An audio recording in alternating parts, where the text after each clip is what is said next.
You are watching a wonderful program broadcasted through Amhara Mass Media Agency. The name of the program is Land of Wonders. It is a program which shows good faces of the country and wonderful cultural heritage and historical places found in our country. Today, I am going to take you to the historical places around Gondar. Now, we are found at a historical place that was built during the reign of Emperor Sartsadengel. What is the history? How it was built? How it stayed for a long period of time? What was the secret behind?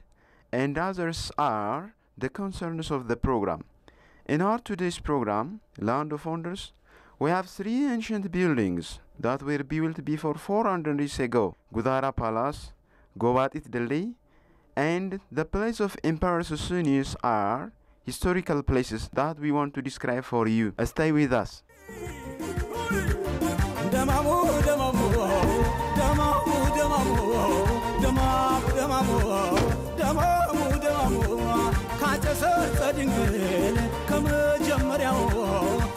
ፋሲል በፊት ቀድሞ ከቆመው እዚያው ነው ታሪኩን መነሻ ቦታው መጣለው ጉዛራን ጠብቂኝ እዛው መጣለው ጉዛራን ጠብቂኝ እዛው ይሄ እንግዲህ የጉዛራ ቤተ መንግስት ነው የመጀመሪያው በጎንደር ዘመን የመጀመሪያው ቤተ መንግስት ነው ያጼ ሰርጸ ድንግል This is Gudara Palace. It was the first place in the history of Gondar and it was the place of Emperor Sartsadengel. This area was a historical place around Gondar. In addition, it was a manifestation of architectural and cultural history of the time. ታሪክም በጣም ፍልስፍና ፊሎሶፊ historical place ነው ደጃመ ካሳ የቴዎድሮስ የልጅ ልጅ ተክለዋታል Emperance was established by grandson of Kasa. From that time onwards, Emperance was serving as a town. The leader of Emperance was Emperor Sartsadengel, who built this ancient palace. Emperor Sartsadengel ruled Ethiopia for 34 years, and his son Yakob ruled for 5 years. In addition to this, the grandson of Yakob also ruled Ethiopia for 2 years. It is possible to say that the family of Emperor Sartsadengel ruled Ethiopia for the last 41 years and passed away. After the death of Emperor Sartsadengel, Emperor Susunius came to power and took the throne. After this, Emperor Susunius gone to different places and established Gojam, Este, Dabratabor, Yifag, Gebsan, Gorgora, Azazo, Demgaj. Having established those places, the emperor passed away. Again, Emperor Fasil came to power in 1625 and established Gondar. During this time, 40 leaders ruled Gondar and passed away. እንደገና ፋሲል በ1625 ጎንደርን ቆርቆሮ 14 መንግስት ነግሰው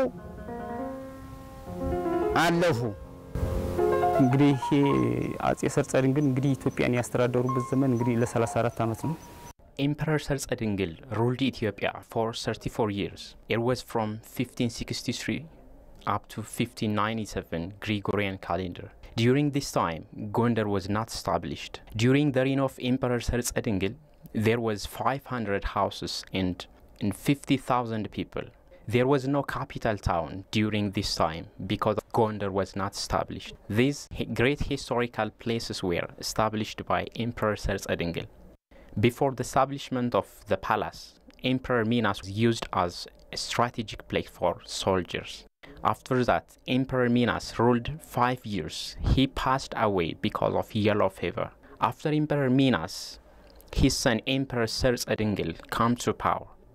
The palace was also completed in 1570 Ethiopian calendar.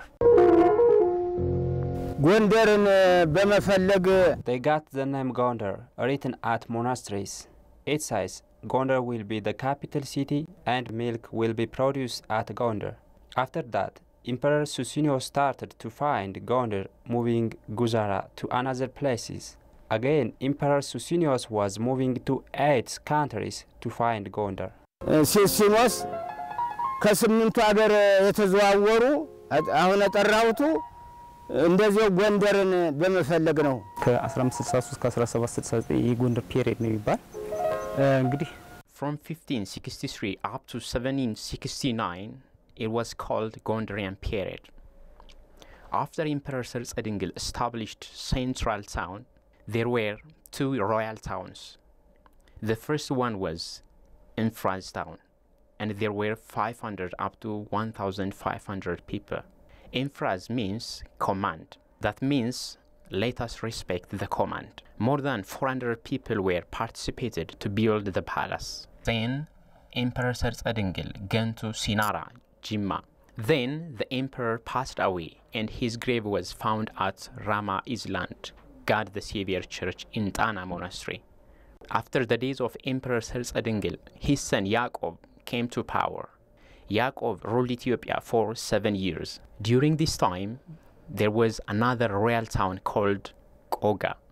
Its meaning is beauty, and around that place there was an indigenous plant called Koga, and its name also derived from this plant. After this, Emperor Zedingil came to power. Emperor Susinnios ruled Ethiopia for 28 years.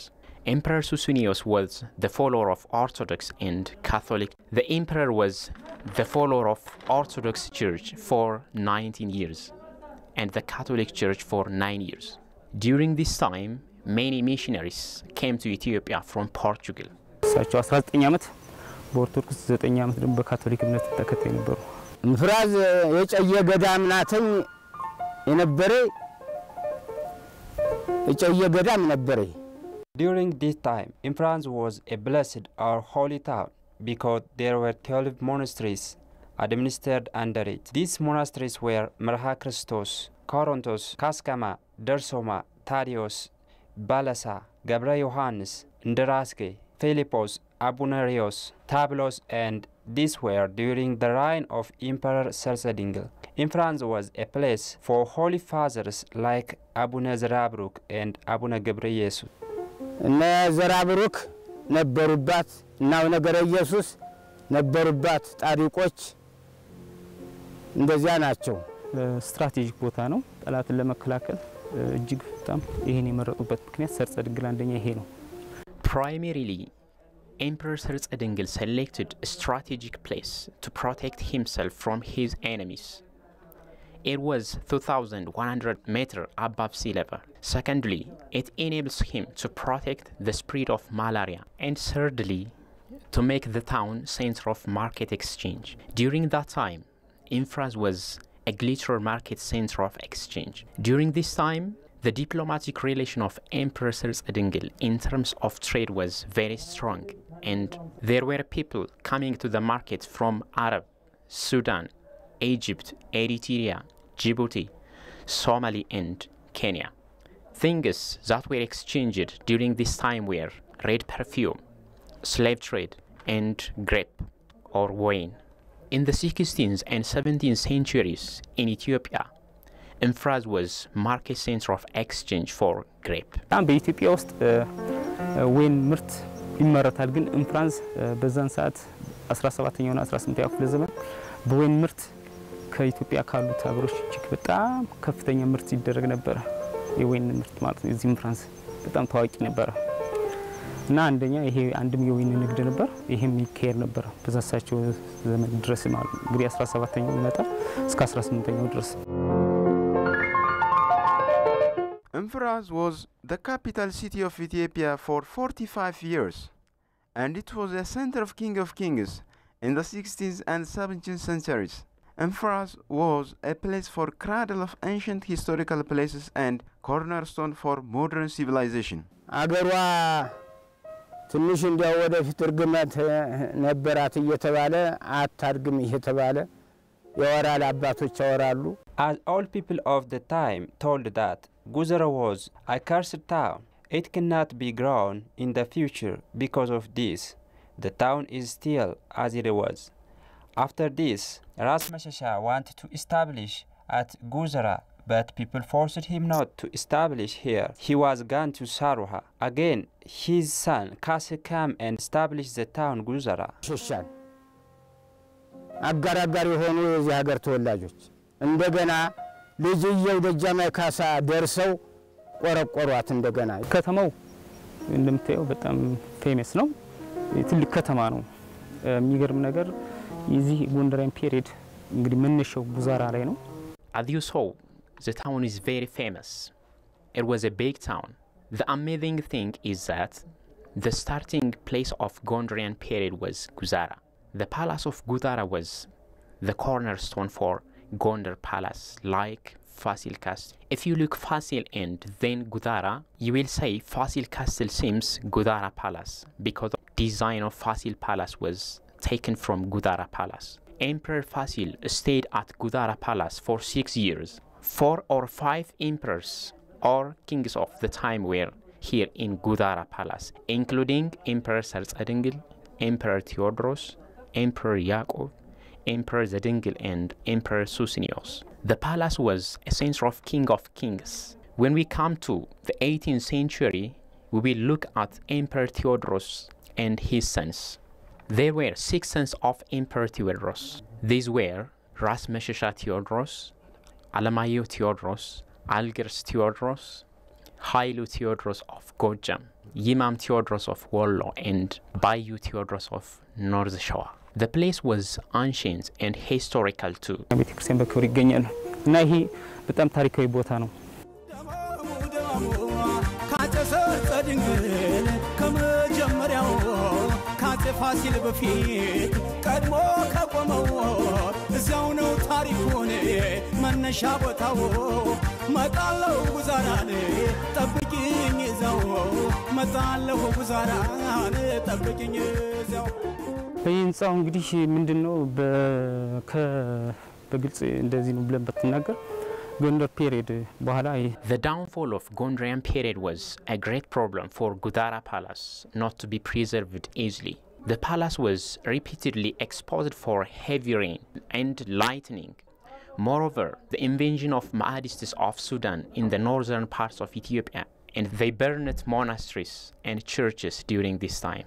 Those ancient heritages were not preserved for a long period of time.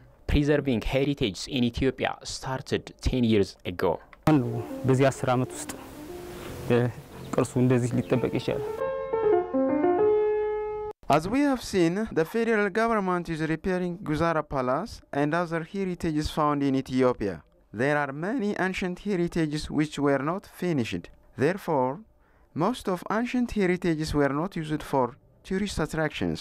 Concerned bodies should do more to preserve Guzara Palace and other heritages.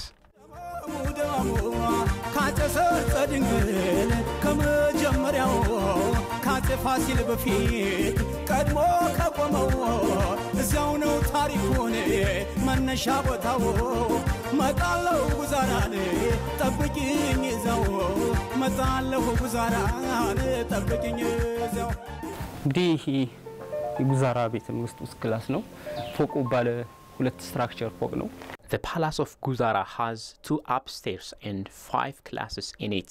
These classes were a bedroom for Emperor Sarsadingil and his wife. There are different rooms in the palace. These are guest reception room, heater room, court room, decree room, and others. All these rooms have their own purpose.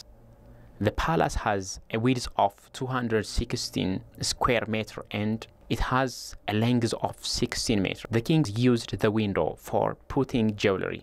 The palace was repaired 10 years ago with the fund of American government. The internal and external parts of palace was repaired, keeping its historical aspects. It was repaired using limestones and basalt rocks of the ancient time. The palace was repaired for about 8 months, but now stopped because of budget deficit. The Culture and Tourism Office at Woreda level was used as a technical advisor during repairing the palace. የንጉሱ ምኝታ ክፍልና የአዋጅ ማወጃ ቦታ ነው በነጋሪት ላይ ሲሆን አዋጅ ይታወጅበታል እና ይሄን አገልግሎት የሚሰጥ ቤተ መንግስት ነው እና እነዚህ መስኮቶችም የንጉሱ ጌጣጌጦች ማስቀመጫዎች ናቸው እንታያቸው ማለት ነው። እና አጠቃላይ ቤተ መንግስቱ ባለ ሁለት ፎቅ ነው አሰራሩ የቤተ መንግስቱ። ደሞ ካጨሰርጸ ድንግል ከመጀመሪያው ካጼ ፋሲል በፊት ቀድሞ ከቆመው እዚያው ነው ታሪኩን መነሻ ቦታው መጣለው ጉዛራን ጠብቂኝ እዛው መጣለው ጉዛራን ጠብቂኝ። We are found in Guzara Palace, which was built 450 years ago. The palace has been repaired recently.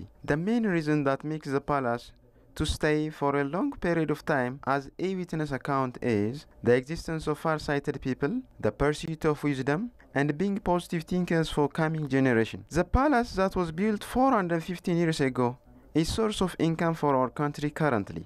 The way how they built the palace, the mystery of long existence raises different questions for the recent generation, like why we cannot build ancient kinds of buildings.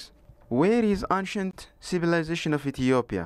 Why we cannot build bridges, buildings that could be transferred to the coming generation and that could be stayed for a long period of time, like Guzara Palace.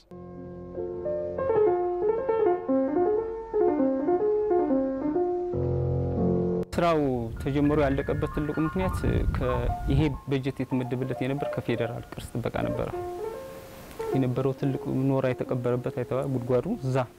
The main reason why the palace was not repaired completely was budget deficit. The budget was allocated from federal government of Ethiopia. Now we have created awareness for federal government and regional government. Concerned bodies from regional government have seen the palace and promised to repair the palace. Generally speaking, ancient heritage found in Ethiopia should be repaired by the government. Primarily, we have to create awareness about the importance of heritage for the community. Guzara Palace is not promoted still. ፈረንጅ ወደዚህ ወደ ቤተ መንግስቱ ገብቶ እንዲጎበኝ ትልቅ የፕሮሞሽን ስራ ራሱ አልተሰራም ይቀርዋል። Among historical heritages around Gondar district, Gobatit Dildi is the one found with the nearest distance to Guzara Palace. According to chroniclers, Gobatit Dildi, which is found in Debsan, Tukura Kabale, is the first bridge in Ethiopia.